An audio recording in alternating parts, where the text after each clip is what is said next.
Hello and welcome to SweetSpotDFS. This is a DFS preview for the 2021 Memorial Tournament. Now, before we get into the video, I'll remind you guys there are timestamps in the description below. Those timestamps can also be found on YouTube's progress bar. All you got to do is hover over the progress bar. You'll find timestamps that way and be able to skip to whatever part of the video you find important or interesting. But a quick overview of what I will cover. I will start with tournament fact sheets, as I do all the time. It's a great place to start for understanding how the tournament's going to be set up.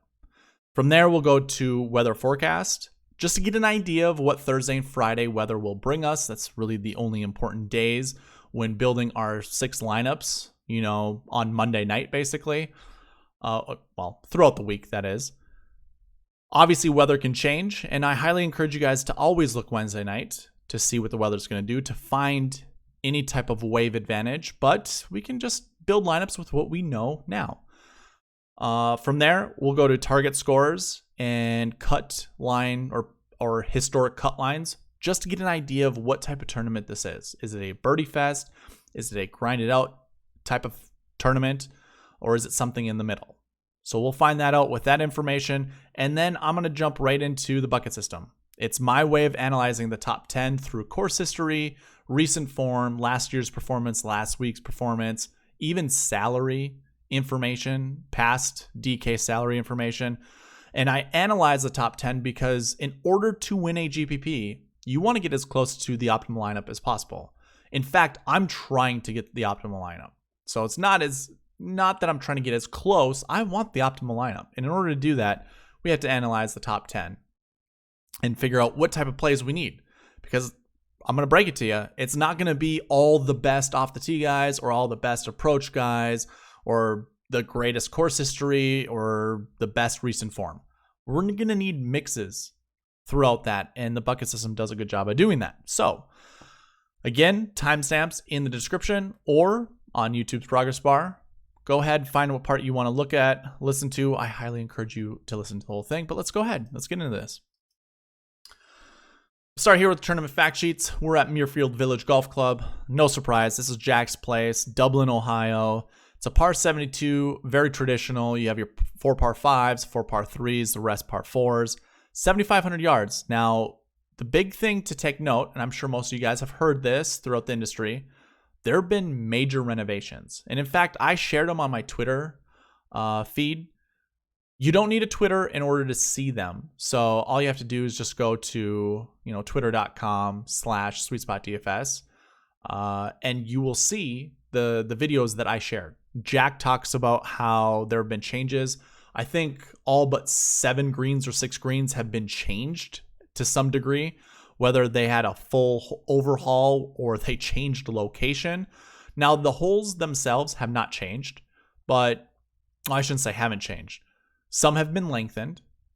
There was one hole where the green was actually positioned differently than it was before, and the water that was surrounding it was also changed a little bit.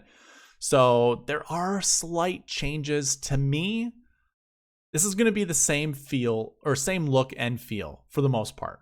And therefore, I think you can look at course history. I'd already fielded some questions about, how I felt about the changes. And it's the Memorial Tournament. It's bent grass greens. That's something I forgot to, we'll get to, but yeah, there are going to be some slight changes, and it will be interesting to hear what the players have to say, but I feel like they're going to have the same feels, the same looks that they've seen before. Not too many holes were carved differently. It was just mostly by the greens that were changed. The other big thing to take note is that the whole golf course was resodded and reseeded with bent grass. There was Poa that was creeping in or had been there for a while. And if you don't know already, I say this in all my videos that have Poa in them, like a mix with whatever. Poa is an invasive grass. It will take over a golf course. And that's why they had to reseed the entire golf course. Now, yeah, they had to do it in the rough as well. I'm skeptical because if I scroll down and look at the turf grass, it says Kentucky bluegrass. I believe it's Kentucky bluegrass, but Poa annua is a bluegrass. It's an annual bluegrass. So I'm guessing it's not found in the rough, because Jack says this in one of the videos. Poa annua will creep. So if it's in the fairway, it will creep to the green. If it's on the tee box, it'll creep to the fairway and then creep to the green. Like, it just spreads. Like I said, it's an invasive grass. It will spread. It will take over. It will dominate. He didn't want that. He wanted pure bent grass. And I don't blame him. Bent grass is the best grass I've ever played on. Not to say like I have the end all be all opinion, but it is so nice playing on bent grass. Bermuda, it tricks the hell out of me. I'm from a northern state, so we see no Bermuda. When I do play on Bermuda, having to read grain and stuff like that is so difficult. Like, it's just weird. But bent grass, for me, they say there is grain to read, but it's very minimal. I never do. I'm a pretty decent putter. Bent grass, to me, runs pure. Like, it rolls pure. And I can't say that for Bermuda. I mean, obviously, I'm kind of biased because, again, I don't play on Bermuda. But anyways, long story short, the whole course was reseeded and resodded with bent grass. Now, it's a par 72, like I said, traditional par 72, 7,500 yards, so it was lengthened. Average green size, 5,000 square feet. That's a little small on tour average, but just by a little bit. Now, I think I heard like the acreage of fairway went down and the acreage of rough obviously then went up. I don't know what to make of it. Off the tee is usually dominated. Like, anyone who gains off the tee is dominated by just hitting it further. Not so much by hitting fairways. So I'm not sure how much I care. Maybe the guys that hit it shorter. I don't know. I don't know how I feel about it. It's a pretty long golf course. So the short hitters, this is gonna kind of, it's gonna hurt them more than it's gonna hurt any of the bombers.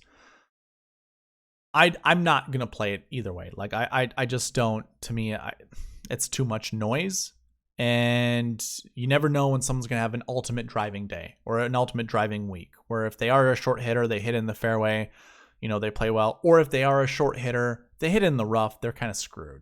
So to me, it's going to give the slight bump to the bombers just because they're going to be able to hit it further. If they're going to hit in the rough, it's better to be up, further up than it is, further behind. So that's how I look at it. Moving on from there, there are 13 holes where water is in play. That's pretty significant. I can't remember who it was. I think it was Ryan Palmer. Ryan Palmer had a chance to win this, I think, last year. And like Ryan Palmer fashion, hit the water, I want to say, like on hole 13, 14, or 15, one of those three holes, and kind of took himself out of contention. He still finished second, but yeah, it just, those that find water will probably do so more often. This is also the tournament where Bryson made, I think, like a 13. That might be an exaggeration, but where he tried going for a par 5 and 2 from the rough on a bad lie, went OB with one, dropped another, hit another one. I think OB, dropped another, almost hit it in the water. And then I don't remember what he ended up finishing, but it was a high score. Put it that way. That took him out. He did not make the cut. He was on the cut line at that time, or just a little bit above the cut line, and then that just took him out of it. So that is what this golf course will do. It will definitely penalize you for being offline. And I do believe, looking at water, how much water is in play, if you have the opportunity to look at golfers who avoid penalties, or versus those that don't really, you might get a little bit of an edge that way. Scrolling down, we have bent grass greens, like we were already talking about. We don't really have to talk more about that. So yeah, I'm going to be looking at bent grass stats. I did last year, but obviously I included POA with it last year. Now we just get to look at bent grass, so this is great. You can see some of the additional notes here. You can see all of the renovations, the rebuilt, resodded, that kind of stuff. Architect, obviously, Jack Nicklaus. This is a golf course that's been played quite a bit on tour. So that's all I have to talk about with the tournament fact sheets. Let's go into weather. Now, again, we only care about Thursday, Friday. You can see this is for Dublin, Ohio. Thursday, we see scattered thunderstorms. I'm interested to know when those thunderstorms are going to happen. If there was a wave to that will benefit from this, it's going to be the PM/AM wave, in my opinion, because they're going to have the softer golf course, most likely. They're going to have Thursday night, if it thunderstorms, even in the afternoon, if it halts play, they're still going to get the rain. It's going to soften the golf course. And they get to play Friday kind of back to back. I think it's definitely more beneficial right now to play PM versus AM. I'm going to say this. I'm not a firm believer in going all 6 golfers on one stack. To me, it's a decision breaker. It's a tiebreaker, I should say. If, say, you like Bryson DeChambeau and he's playing in the afternoon, or let's say put it this way, you have a choice between Bryson and Jon Rahm. Say Jon Rahm is in the afternoon, Bryson's in the morning, maybe you play Jon Rahm. That kind of thing. If you were leaning Bryson, maybe the weather should make you lean Jon Rahm. That's just my feeling on it. Usually, even when there are kind of weather splits, you never really get more than a 60-40 difference in the top 10. So you'd get like 60% PM golfers versus 40% AM golfers on Thursday's round, that is. So it's not a huge advantage. Sometimes there are. Like a couple of weeks ago, I think we had of the 16 golfers that were inside the top 10, I believe 10 of them were on the PM/AM wave. So, 6 of them then were on the opposite side. So it wasn't exactly significant, but it was still, 10 golfers versus 6, that kind of stuff. Friday doesn't really look that different. Very little wind, so the wind isn't going to really play a huge factor in any of this. Usually when it gets to 12 miles an hour, that's when I have a concern for wind. And obviously we can see 9 on Thursday, 6 Friday, Saturday 7, Sunday 7. And again, check Wednesday. You want to look Wednesday night just to double check that nothing is wonky, and just to get a good idea of, are some of your plays that much better to be in the afternoon and in the morning, that kind of stuff. But yeah, obviously check Wednesday. But as I see it now, I'm favoring PM/AM. Usually that's what I do every single week because it's kind of the better wave just to begin with. So that's how I'm going to look at it. Let's go ahead and get into the spreadsheet. I'm going to start with the results. So I like to look at the winning score throughout all of the years. I wish I kind of had this in a version to show you, basically a formula version of this. But I'm just going to talk about each single year. 2020, 9 under, Jon Rahm won. 2019, 19 under, where Cantlay won. So there's a 10-shot swing between 2020 and 2019. I believe there was a weather delay that happened in 2020. I don't remember exactly how it ended up being, but they made this golf course pretty tough. I believe they turned on the sub air and it dried everything out, made everything firm. I believe it just played that much tougher. Because as we look, 2018, 15 under 1, 2017, 13 under 1, and it's just going to hover around that 15 under mark. So 15, 15, 13, 12. So on average, if you take the 19 under out of there and also the 20, the 19 under and the 9 under, we're looking at 14, 13 under as our average winning score, which is that kind of in the middle mark. So it's not really a birdie fest. It's also not a true grinded out test, but it kind of is. I always think of this golf course as difficult. Jack always tries to make it. I mean, it's a mix of what? Muirfield over in England. That's what he obviously named this after, but he obviously has strong ties with Augusta. The bent grass that's on this golf course. Obviously, there's bent grass on Augusta's golf course. And a lot of the holes, like as we look at the course breakdown, I always forget to mention that. We'll look at a course breakdown. The Course breakdown is going to show that shaping shots matters at this golf course, just like it does at Augusta.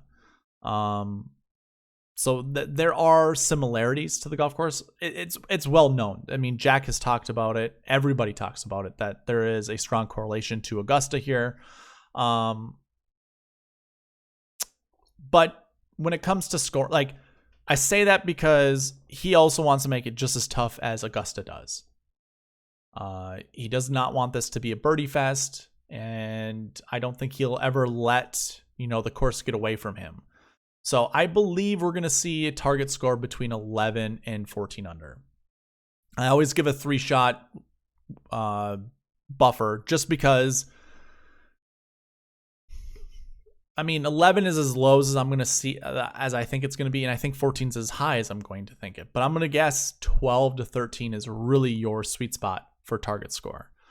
Scrolling down to the cut scores that we see usually, we had 3 over in 2020, 1 over in 2019, even in 2018. And in case you didn't know, it's always 1 above who was cut. So 3 over 2017.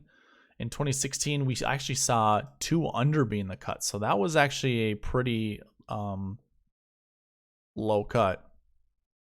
1 under in 2015. 2014, we see even, and then we see 3 over in 2013. So it really depends on the weather and how this course is going to play. It looks like it could be anything between 1 under and 2 over is my guess. I think we're going to see something in there. But yeah, I think we're probably going to see even 1 over or 2 over. That's where I'm leaning. I'm leaning more in the over par than I am under par. And with that being the case, you could, roster a bunch of golfers that are a bunch of grinders. They make a bunch of pars, they make hard pars, find birdie hard to come by, that kind of stuff. But that's just to fill out your roster. Like and if we're looking at the sweet spot, and looking at optimal lineups, we don't want to build that way anyways. It's just for you guys to know that you could get away with that type of lineup. I'm also not saying birdie makers are the way to go either. Obviously, we will find out more on who we want to roster with the bucket system. Let's go ahead and move on. So from here, we're going to go to a course breakdown. I didn't write anything down. What I actually saw for the golf course was, I believe, before renovations happened. I usually like to look at satellite images through a couple different websites just to see, what the contour of the golf course looks like, or shape of each hole, and try to determine, if there are trees in the way, do we need to hit a cut around them? Can we hit over them? That kind of stuff. I left the notes open because I'm not positive how this course is going to play, because I don't think there's anything updated yet with the renovations that were made. So I left it open. These, I believe, are from 2019-2020's golf course. Really, it would have been 2019 and before the Memorial last year. I believe most of these are going to play very much the same. I know some greens were rebuilt, so that's where I think it might change a little bit. But the one thing I want you to focus on, off the tee, it doesn't really matter how you hit it off the tee. Everything here, second shot, depends on where the pins are cut, because a lot of these greens are shaped in certain directions that require these shot shapes. And that's why I have the shot shapes up there. If I scroll down, you can see what the summary is here. The shot shape off the tee, obviously any off the tee is fine. And it's kind of split between draws, fades, and just any type of shot shape. So there really is an advantage to any type of golfer and how they hit the golf ball. They just need to actually know how to work the ball both directions, or be very accurate, like pinpoint accurate. Because if there are some holes that require a fade into the green, if you're, say, a Patrick Cantlay who's won this tournament before, you only hit draws. You primarily hit draws. Like, fades are kind of hard to come by. Or even like a Jordan Spieth. For those holes that are, in fade positions, fade spots, your draws better be, middle of the green, or if you do make birdie on that hole, you kind of have to be pretty bold, going after the pin or going outside the pin and drawing it back in, that kind of thing. So anyways, yeah, obviously we know that with any type of winner, any type of top 10 finish, we need golfers who are pinpoint accurate. But when it comes to shot shape, if it favors your shot shape, you can get away with a little bit more. And that's why I have preferred shot shapes up here, basically. Again, like I said, no specific shot shape. It's all about, being able to work the ball in both directions, or just being accurate with one. All right, let's go ahead. Let's move on. That is the course breakdown. Again, I'm sorry, I didn't have anything written down, so I don't have anything for you guys to read or anything like that. I obviously did the course breakdown just to, give you an idea of what to expect. And really, this is going to bring us into the bucket system. But before I actually get in the bucket system, I want to... Actually, no. We'll get in the bucket system and we'll talk about the salary buckets. I usually start with the wrong ones. Again, we're analyzing the top 10. That's what you can see in these columns here. This is your top 10 frequency for the salary buckets. The success rate, frequency rate, your ranges for salaries. Start with 10K, 9K, 8, 7, 6.5 and up, and below 6.5. Basically, it should be 6.4 and below. You can see how many we see on average per year, how many we have this year. And obviously, if this number is higher than this number and we have a pretty high success rate, we're probably going to see those golfers inside the top 10 this week. I do have a projection. The projection really is the success rate multiplied by how many golfers are in the field for that bucket. And that's how we get this number. It's not an exact science. I will double check this tomorrow while we discuss our anchor buckets, because this is just basically an overview. Tomorrow in the strategy video, we're really going to hone in and figure out what our anchor buckets are. And it's really which buckets do we feel the most confident in, choosing golfers from. So here, again, overview. You can see the projected amount. Our min maxes. Mins just mean we've seen this at least this many times. Every single year there's been a salary. Goes back to 2017. And then maxes, we've seen this much, or we haven't seen anything more than this, basically. I do have a top 5 frequencies, top 20 frequencies, just to give you guys a clearer picture of, what you should be more confident playing, and then made cut or cut made percentages. So you can see a lot of the salaries, 10K, 9K, 8K, those are your 3 buckets at the top here, have a pretty decent cut made percentage as well, you would expect. And then obviously, below 6.5, not very high, 6.5 and above, not very high, but obviously much better than the below 6.5. Just giving you guys some information. Our number one bucket, the 7K range, I think the 7K range is usually the number one bucket every single year, or every single tournament, every single week. Primarily because we have nearly 30 golfers in that bucket. And usually they're pretty decent golfers as compared to the 6K range. Both of the 6K ranges that I have here. We see 30 nearly in each one of those, but you can obviously tell, or not so much tell, but you can predict the 7K range is going to do better because it's usually filled with better golfers. Either way, we have an 11% success rate.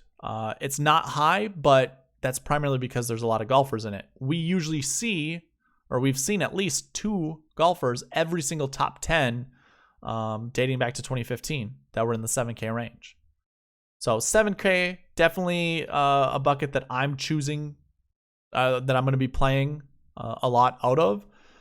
We'll see who those golfers are. And that's what I'm going to do in this video too. I keep forgetting to do this, but when I talk about the buckets, I want to show you the golfers in each of those buckets. The number 2 bucket, 8K range, 21% success rate. That's pretty good, especially when we have 11 golfers in the field this week as compared to basically 10, so 1 more. Gives us a little bit better chance of finding the top 10 with our 8K golfers. I think a lot of that has to do with just how great this field is. I believe the strength of field was over 600, if I recall. I keep it right here under this bucket, or under this column, I should say. 609 is what I have currently. That's before any other withdrawals that might happen or anything like that. Just to give you a reference, the PGA Championship was over 900, and the Charles Schwab Challenge was over 400. So this one is like 200 points higher. Well, it's like 150 points higher than the Charles Schwab, because I think it was like 4 something for the Charles Schwab. But yeah, this is going to be, we kind of already know that. This is one of the staples on tour. It's one of the prestigious events to win. You get to shake Jake's hand, or Jake. You get to shake Jack's hand. It's a tournament that your best golfers come to play, mostly, more often than not. So yeah, your higher prices here, obviously target those in the 10K, 9K, 8K, 7K range. And let's go ahead and take a look. Let me throw a filter on this. Our 10K golfers, we have 6 golfers in it, topped with Spieth, Rahm, DeChambeau, McIlroy, Morikawa, Thomas. You know what? Before I actually get into this, I want to talk about optimal lineups. That way you guys can have also a better idea of who to target. So let's go ahead and just jump into optimal lineups as well. We'll start with 2017. 2017, I didn't have DraftKings points recorded. So this is just based off of finishing position. I chose the top 6 golfers. You could roster them. Salary equaled $48,300, but I always try to create a realistic lineup, which is over $49,000. And the best one that I could come up with are those highlighted in blue here. So that included a 9K range, 2 8s, and then 3 7s. Whereas the optimal lineup, I believe the optimal lineup did not have Kisner and had Lahiri instead. So that one was a 9, 2 8s, 2 7s, and a 6. 48.3, it's hard to leave $1,700 on the table. That's why I always look at something over $49,000. It's not the optimal lineup, but it's really the best you're going to do. Like a realistic optimal lineup will beat a GPP almost 100% of the time. So that's okay. It's a consolation prize. It's not the true optimal lineup, but I'm never going to leave more than $1,000 on the table. Just not going to happen. You create way too many permutations of lineups you can come up with. I'm just not going to do it. And I don't recommend you guys doing it either. Looking at 2018's optimal lineup, again, 48,300, and I don't have the DraftKings points there either. This is all by finishing position, so it's everybody inside the top 5, and it's all 7K golfers. I'm sorry, it's everyone within the top 6 minus Neiman, and it's all 7K and then one 10K golfer. But we substitute Rose with Dustin Johnson, add that $700, we can get to our $49,000 salary. But outside of doing that, it's really difficult trying to find a realistic optimal lineup that would be more than $49,000 without kind of digging into 13th and 18th place. I don't think it's possible because we can't really substitute some of these guys. You know, if we were to go with 3, 4, I don't think we can go Ricky and then 7-3. No, that's 5. That's 50,500. So yeah, there's nothing else. 7,100 would be the cheapest, and that's 50,300. So you can't get 6 golfers inside the top 10 unless you do it the way I do, putting it 49,000 over. So yeah, that's your optimal and your realistic. Again, the 7K is just dominating both of those optimal lineups. Here, I guess I don't have the recorded points either, but I did record the drive the green lineup, and that had all 6 golfers inside the top 10, which is extremely surprising. Usually you don't see that, but that's good. Almost the optimal lineup. Optimal lineup had a 10, 8. Let's say this: 10, 9, 8, 7, 7, 6. That is your traditional build for making DFS lineups for golf. Is a 10, 9, 8, 7, 7, 6. A realistic lineup, trying to get that 49,000 salary and above, would be looking at, let's see, well, everything that's in green. Did I just do that? Yeah, okay, my bad. So the optimal lineup didn't have that 9K, it had two 8Ks in it. But yeah, you substitute the 1-8 for the 9, and then that's your basic build, your traditional build.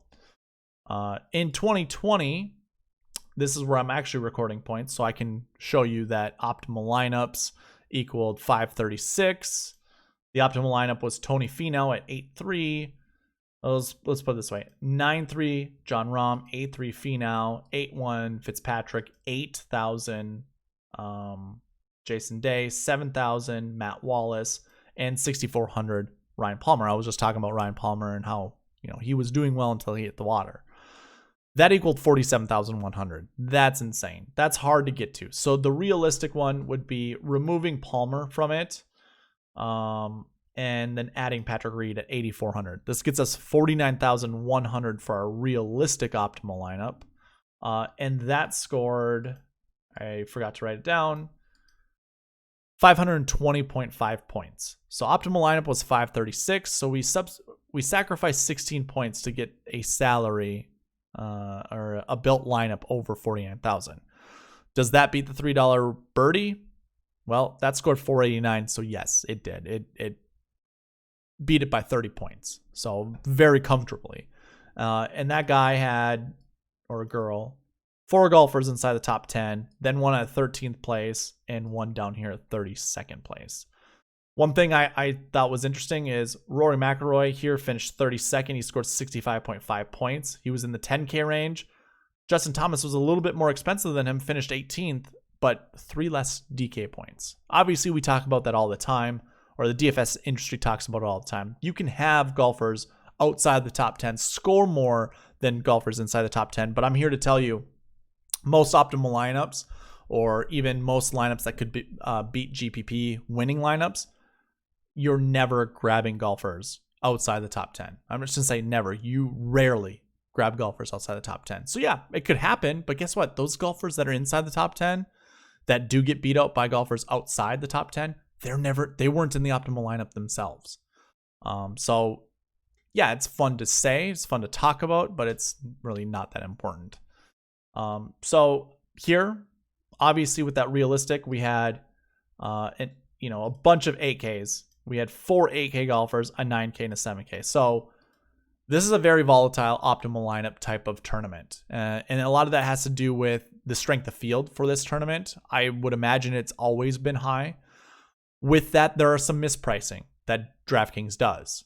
Should Jon Rahm have been 9,300? I mean, let's take a look at who were the golfers in these salaries. DeChambeau was 11-1. The big hype with DeChambeau coming in, he went through that whole body transformation, that kind of stuff. The Memorial it was what? The 1, 2, 3, 4, 5. The 6th tournament back. And DeChambeau had won the Rocket Mortgage Classic. And a bunch of top 10. So obviously, yeah, he was playing really well. You had JT up there, Rory, DJ, DJ had won the Travelers. JT finished 2nd at the WCO Workday Charity Open. Yeah, that one was a little foreign to me, but now that I remember, it was the one right before the Memorial. Played at Muirfield Village.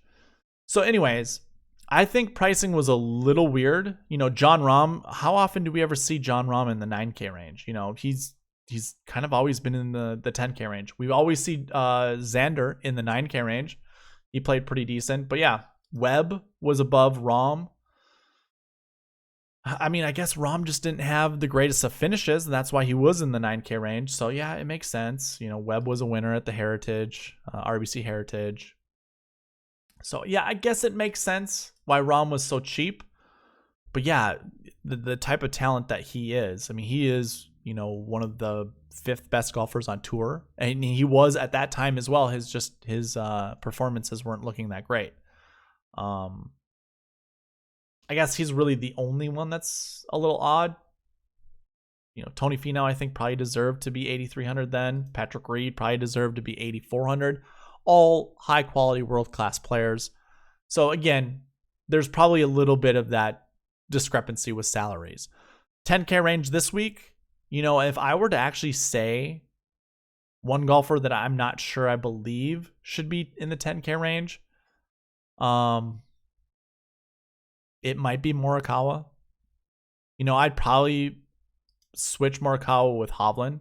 I think Hovland probably deserves to be up here a little bit better, a little bit more than Morikawa, just based off of previous events that he has played. But it's, you know, there's no one really in the 9K range that I would substitute with anybody in the 10K range. Maybe Xander, but it's Xander or Hovland, and I think it's probably just Morikawa.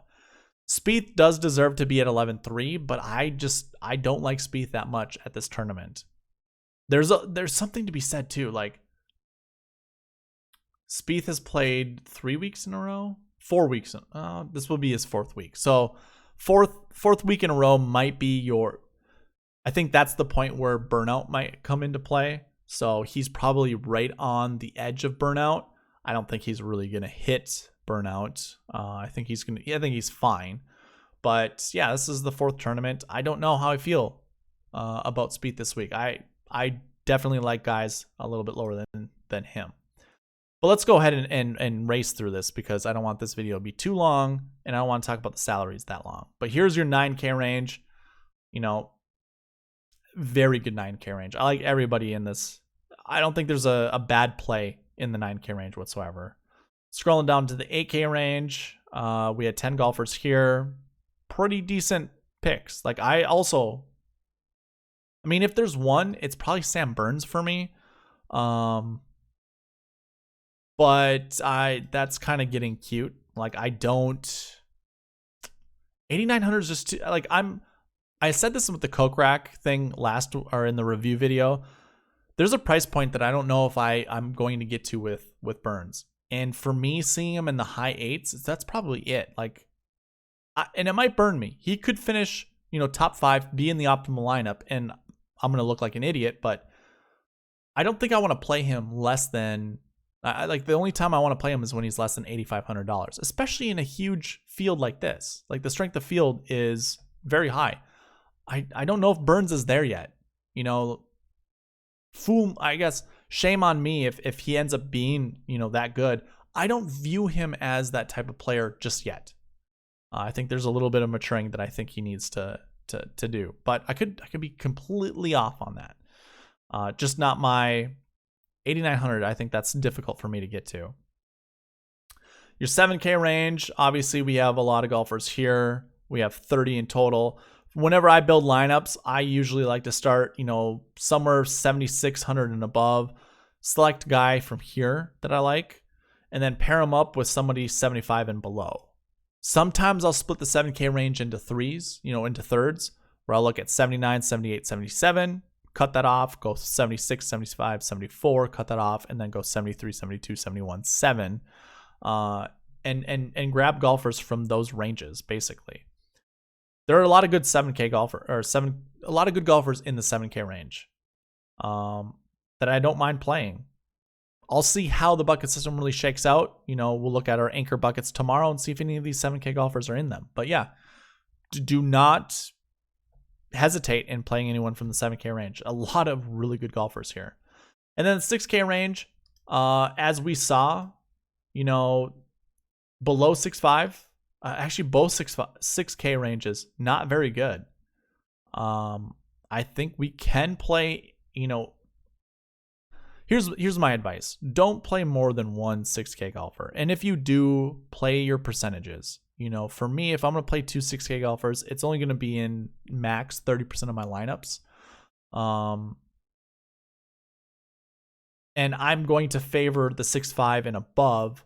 Although in this tournament, it kind of shows that the success rate is actually lower with the higher 6Ks. So that's interesting.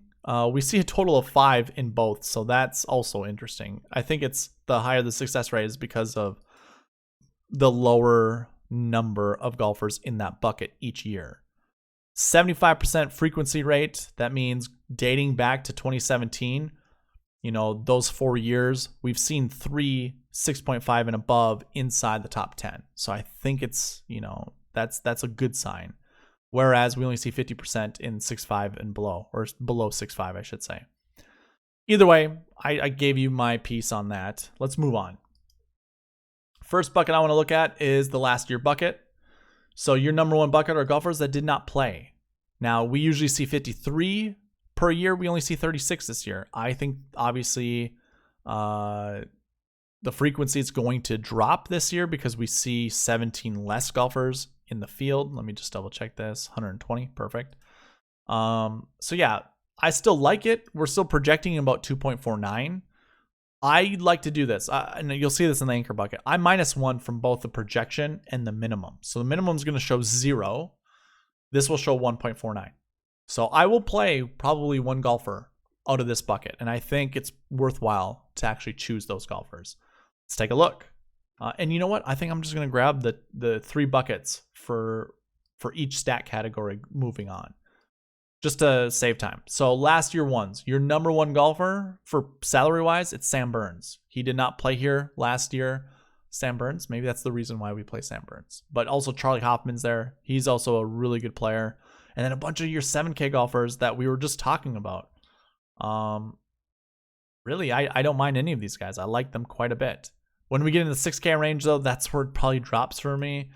I think the only person I really like is probably Martin Laird. Just based off of how he's been playing. He's a solid golfer. Camilo's kind of been shaky. I don't know how I feel about Camilo. Patty Harrington, yeah, he hit for me the week before the PGA Championship. He obviously played really well at the PGA Championship. I don't think I'm going to get there this week. And I don't really care to talk about anybody else. I know Kyle Stanley's name is being brought up a lot. So obviously, I mean, primarily because a lot of people think he's a misprice. But based off of his fantasy points per game, he only has a value of 0.9. Like, if this was a true misprice, this would be way over 1. So Stanley probably right where he should be. But that's obviously a good value for that 6K range. Him and James Hahn. So play as you will. Be careful. Don't bite all that hype. If he finishes 20th, he's not going to win you a GPP. I'll take that back a little bit.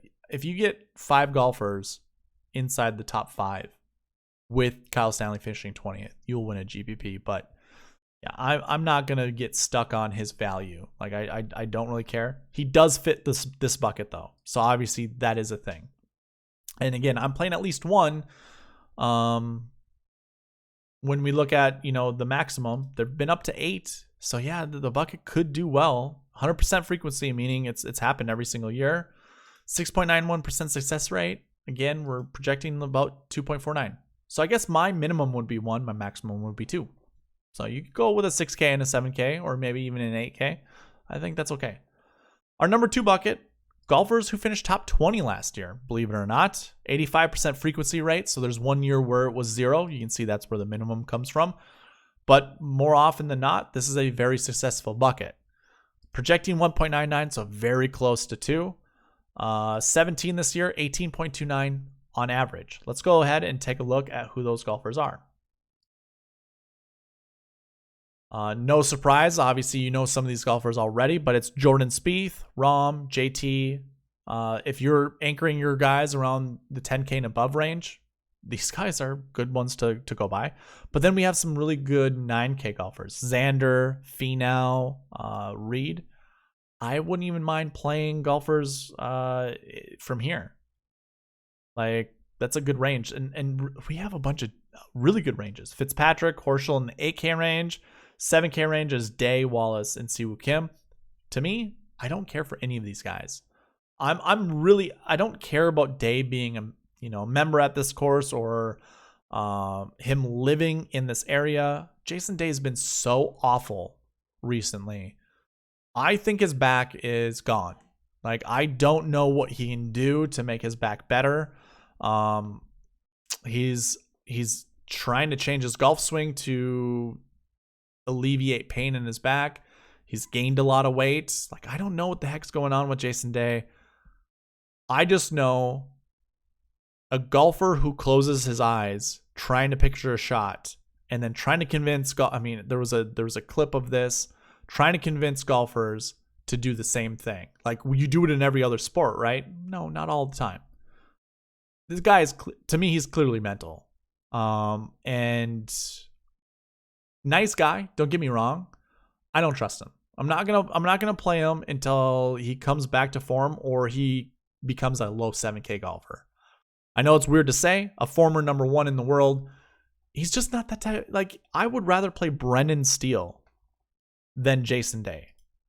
Like, I would put a bet, Brendan Steele against Jason Day, and I would pick Brendan Steele to win that. I just don't. I have no faith in Jason Day. Matt Wallace, yeah, he could do well. Like, I don't really have anything terrible to say about Matt Wallace. He's just a play that I will put in, but I'm not going to anchor my lineups around him.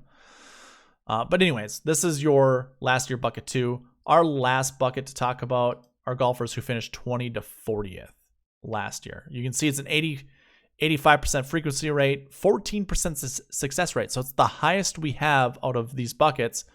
13 in the field. We usually see 13. We're projecting about 1.92. So, minimum is 0. Maximum to me is 1.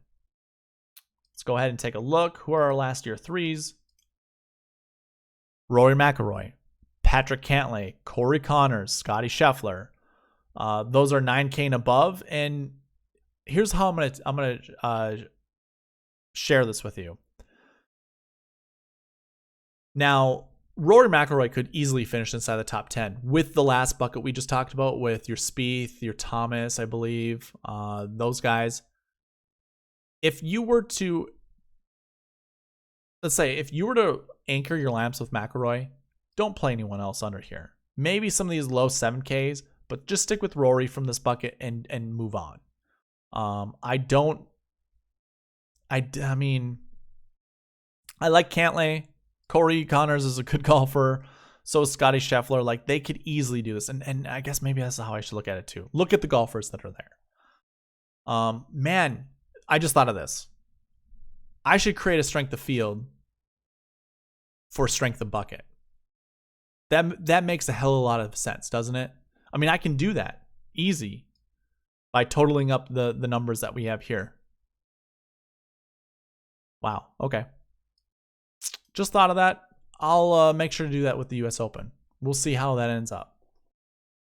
Shoot. Kind of wish I would have already done it. I'm sure some of you guys are like, well, yeah, that's a good idea. Why haven't you been doing that? It just came to my mind right now. I'm sorry.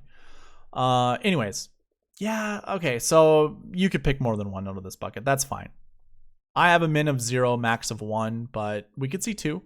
And with that being said, if Rory finishes 10th place, he technically finishes inside the top 10, but it's not going to pay out. And he's probably not going to be part of the optimal lineup because his 10-6 price tag is going to be too much.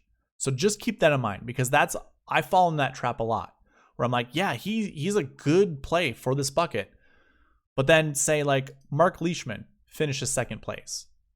Okay, 2 guys from this bucket, were in there. I was right about McIlroy. You wanted to play McIlroy. Well, no, you wanted to play Leishman, not McIlroy. But you're also not really getting penalized for playing McIlroy. You're just not going to hit the optimal lineup. And that's what obviously I'm doing in this whole video, is trying to figure out the optimal lineup. Let's move on to our last week buckets.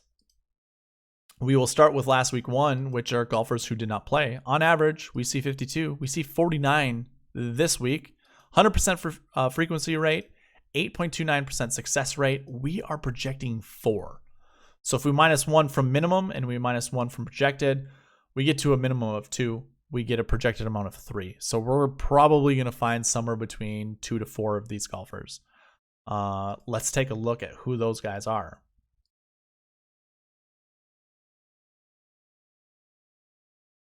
It starts with Jon Rahm, Bryson DeChambeau, Rory McIlroy. They're your 10K golfers. Now, we obviously talked about McIlroy twice. Looking at last year buckets, last week buckets, maybe he's a play. We've also talked about Xander, and we also talked about Patrick Cantlay. So those are golfers. Obviously, we can be looking to play as well. all up to you guys. To me, I'm seeing a trend here. I like Rory, I like Xander, I like Cantlay. I'm probably going to be thinking of playing those guys. I see Sam Burns there now as well.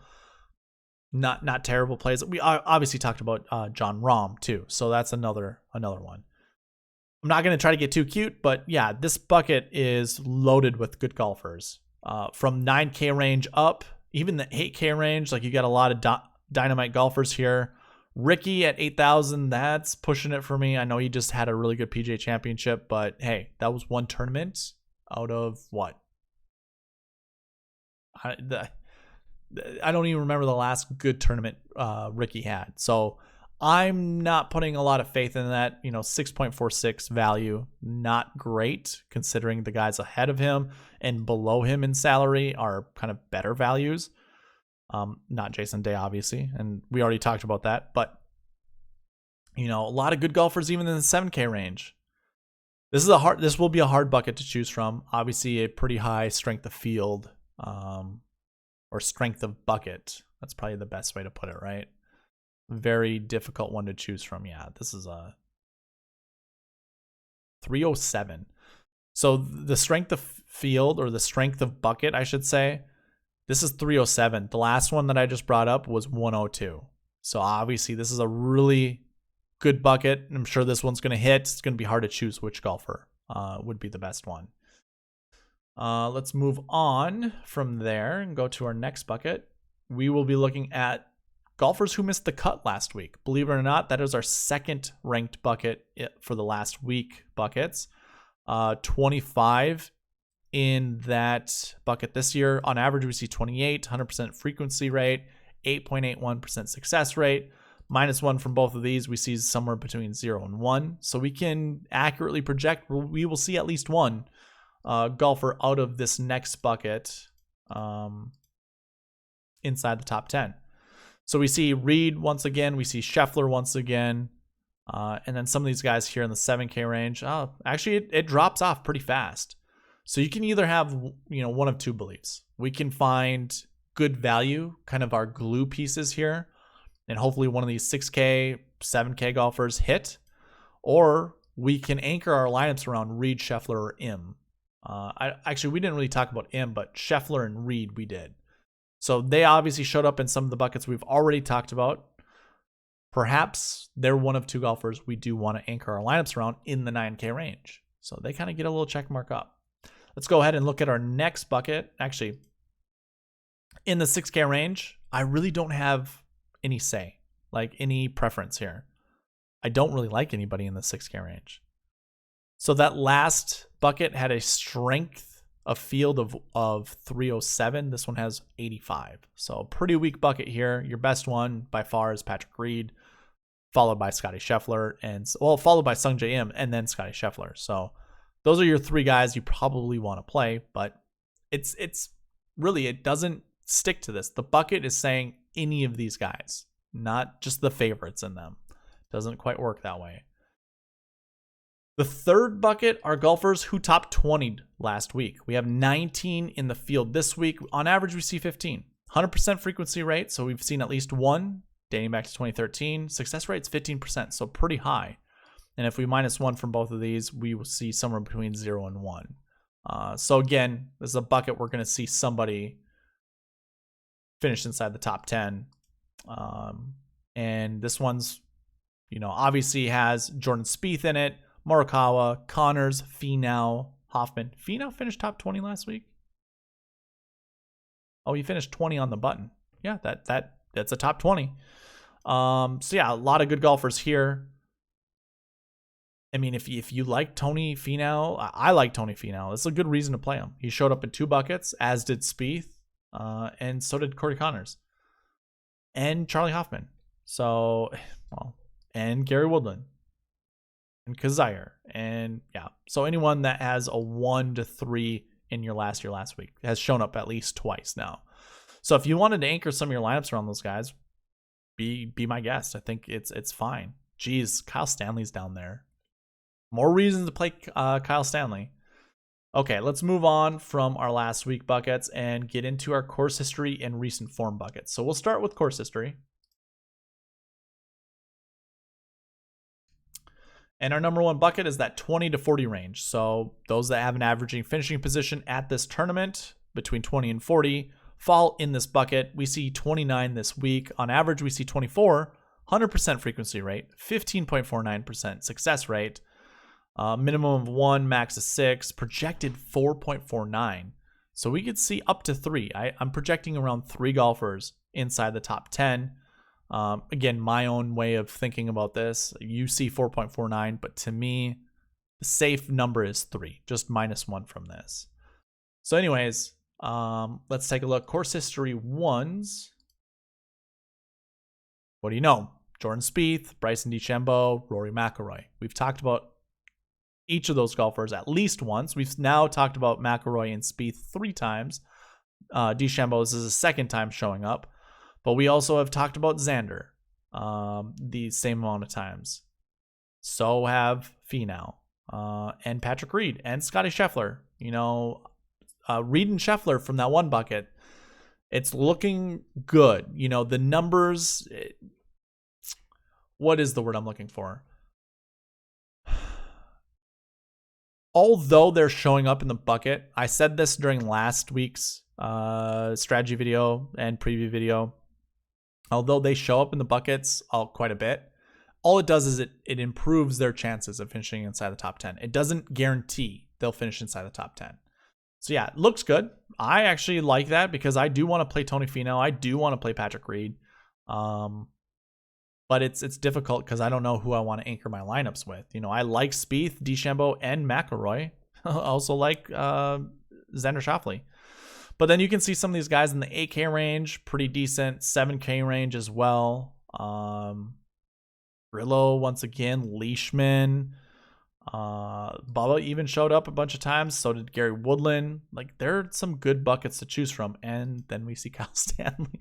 It's going to be fun. I'm going to talk about all these really good golfers and then scroll down all the way and talk about a guy that I kind of put down a little bit. Yeah, Kyle Stanley, not terrible. Again, I think we're going to see up to 3 golfers in this range inside the top 10. And that could be the 3 guys up at the top. Can't build lineups around them, but it could happen.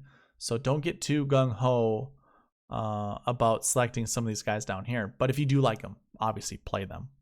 Be my guest. Looking at our course history 2s, who are those guys? That's your 40 to 60 range for course history.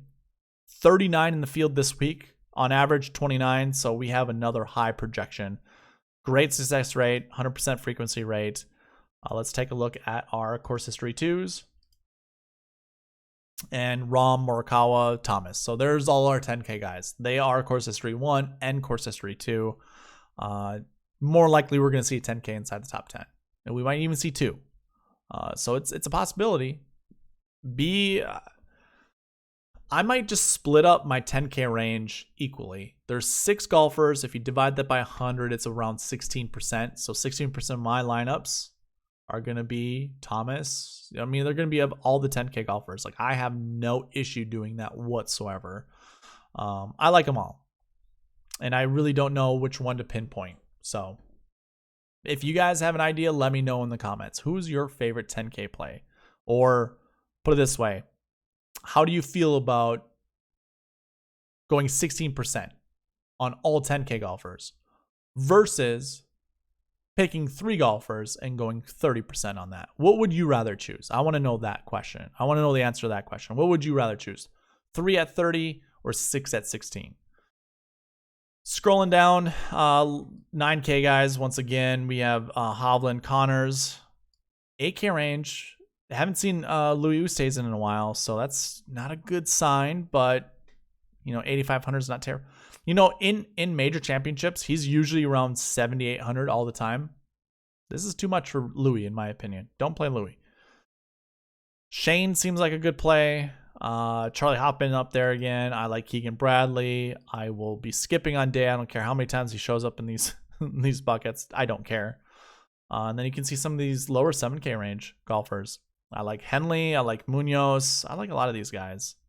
6K range. We don't see Kyle Stanley. We already did, right? Course history 1. Duh. Yeah. There's my guy, Brennan Steele. Remember, I would take him over Jason Day. they happen to be in the same bucket once again.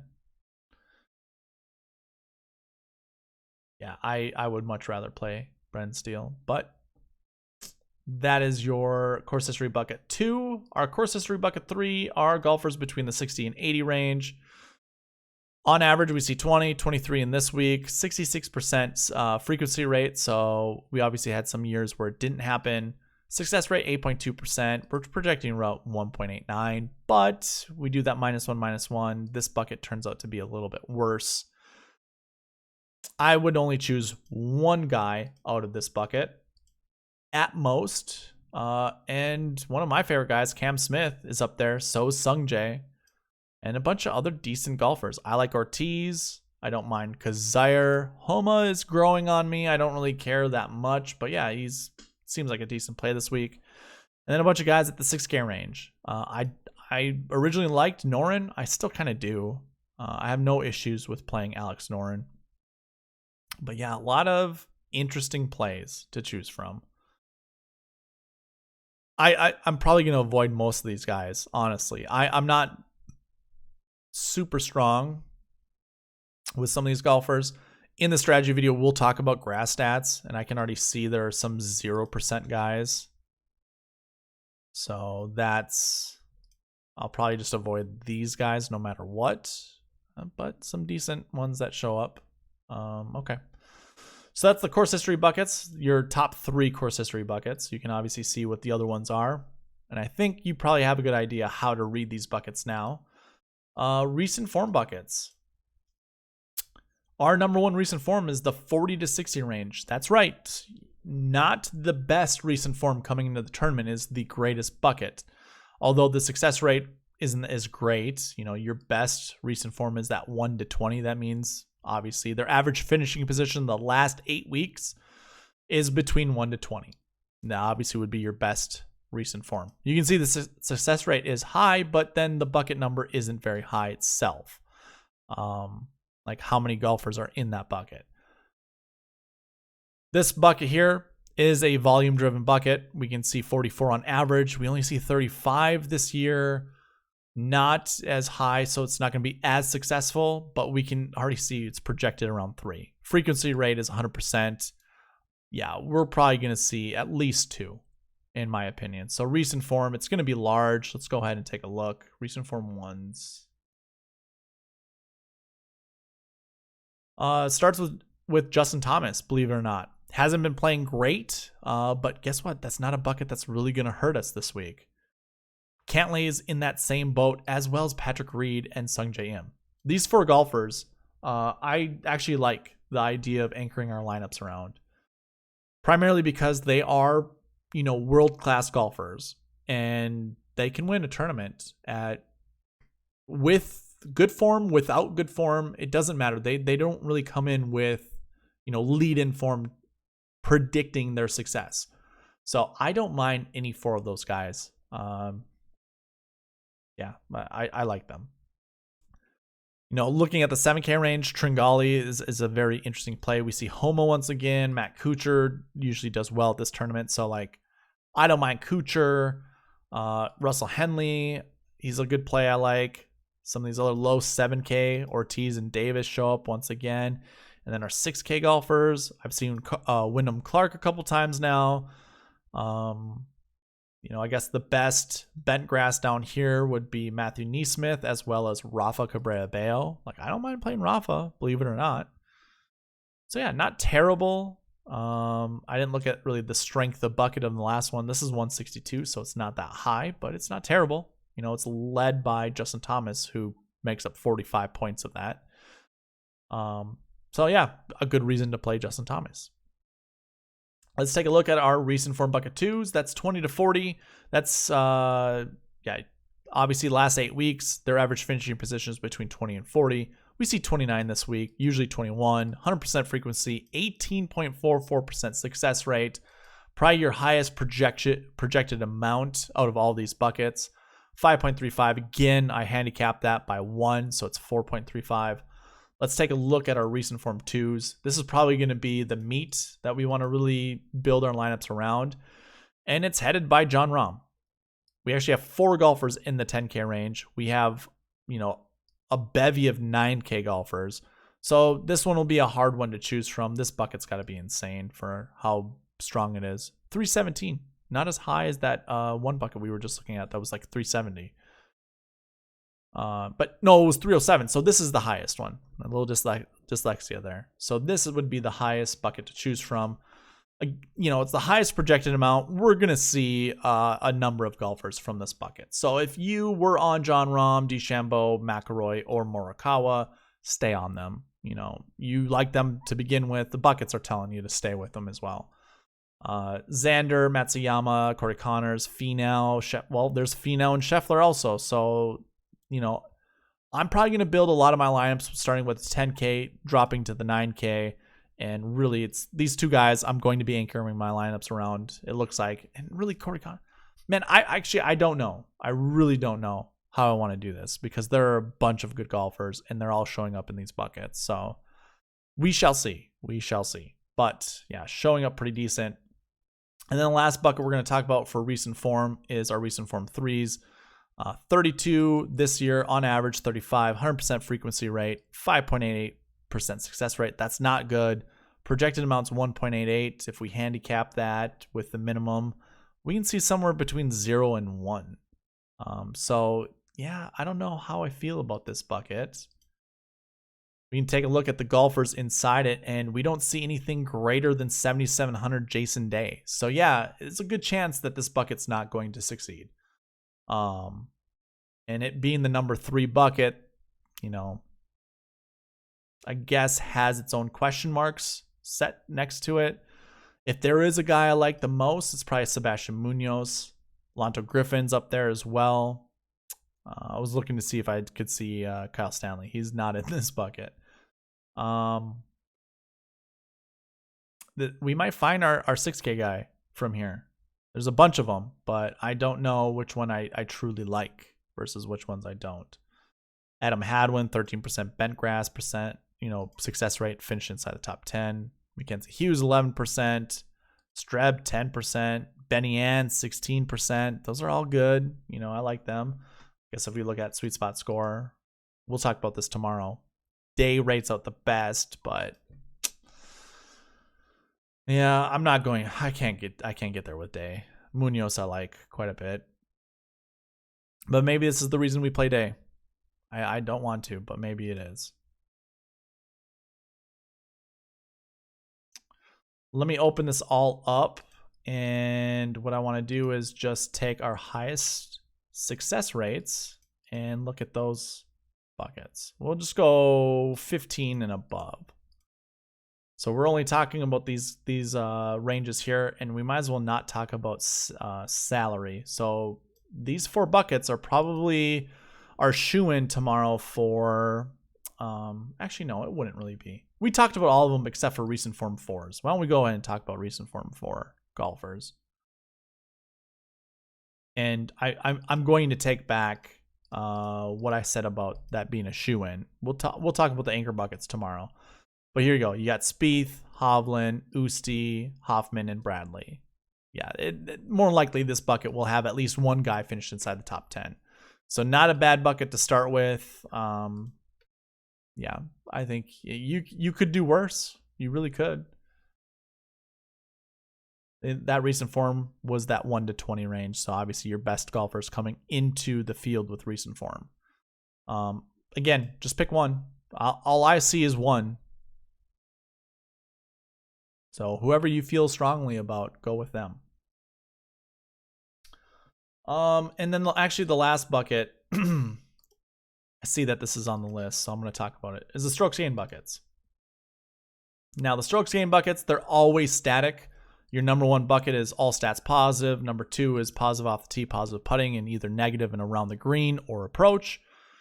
3, strokes gained bucket 3 is positive off the tee, negative putting, and you can see kind of how the negative positives work out. 4 would be negative off the tee, positive putting. 5 is negative off the tee, negative putting, and 6 is no strokes gained stats. I'm not really going to talk about all the golfers that come from these, but I just wanted to show you what we've seen inside the top 10. you know, your strokes gained 1 golfers, obviously we see those. I suppose we can talk about them.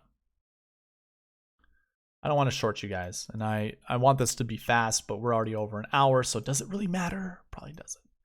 Strokes gained bucket 1 guys, here you go. Looking at salary down, 4 guys inside the top 10, and a bunch of 9K golfers. Finau is there. Another reason to play Finau, in my opinion. I like Xander. I like Finau in the 9K range. I also like Victor Hovland too, but I like the 10K. I like too much, you know, to this group. But here are all your strokes gained bucket 1s. We're projecting around 2, but if we handicap it, we think there's going to be at least 1 inside the top 10. Of strokes gained bucket 2 golfers, we're only projecting 1.97. So it looks like not the most successful. We have 23 in the field this year, 19.33 on average. We only have 2 years of strokes gained stats, so the 50% means it just didn't hit one time. One of them, one time it hit 3. Wow. 1 year it hit 3 times. 1 year it hit 0 times. So that's why we have 3.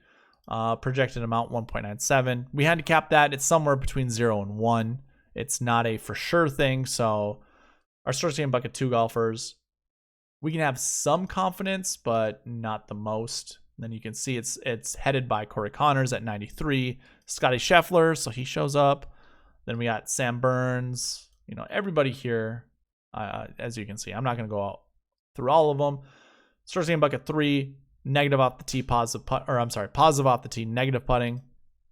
We see 4 less in the field this year than we do on average, but a high success rate, high frequency rate. We're projecting quite a bit. So I think, you know, we're going to see quite a bit of golfers from this bucket. It's headed by Colin Morikawa and Hideki Matsuyama. So that's interesting because you have to make choices then in the 7 and 6K range if you don't think any of these guys are going to finish inside the top 10. What is the strength of field of this one? 88. It's not very high. So yeah, there are some decisions to be made there. We're projecting 4. 28. Wow. Not a very good bucket in my opinion. We do see Kyle Stanley there, so I guess load up on your Kyle Stanleys. Good reason to do so. Yeah, I mean, makes me like Hideki a little bit more, makes me like Colin a little bit more. Jason Day just keeps showing up, and I don't know what to do about it. It's starting to drive me crazy. I don't want to play Jason Day. I don't care for Jason Day. And same with Ricky. I don't care for either of those guys. They can burn me this week. I'm not going to lose any sleep over it. But I do like Keegan Bradley. I don't mind playing some of these guys either. We shall see. Maybe I'll just split up the ownership pretty evenly. Kind of weight a little heavier on Morikawa, Matsuyama, and Lowry. Well, and Bradley too. Those 4 guys. I like those guys. And then let me just go through the rest of them. So you're searching a bucket 4 guys. This is your negative off the tee, positive putting. Jordan Spieth is up there. That's no surprise.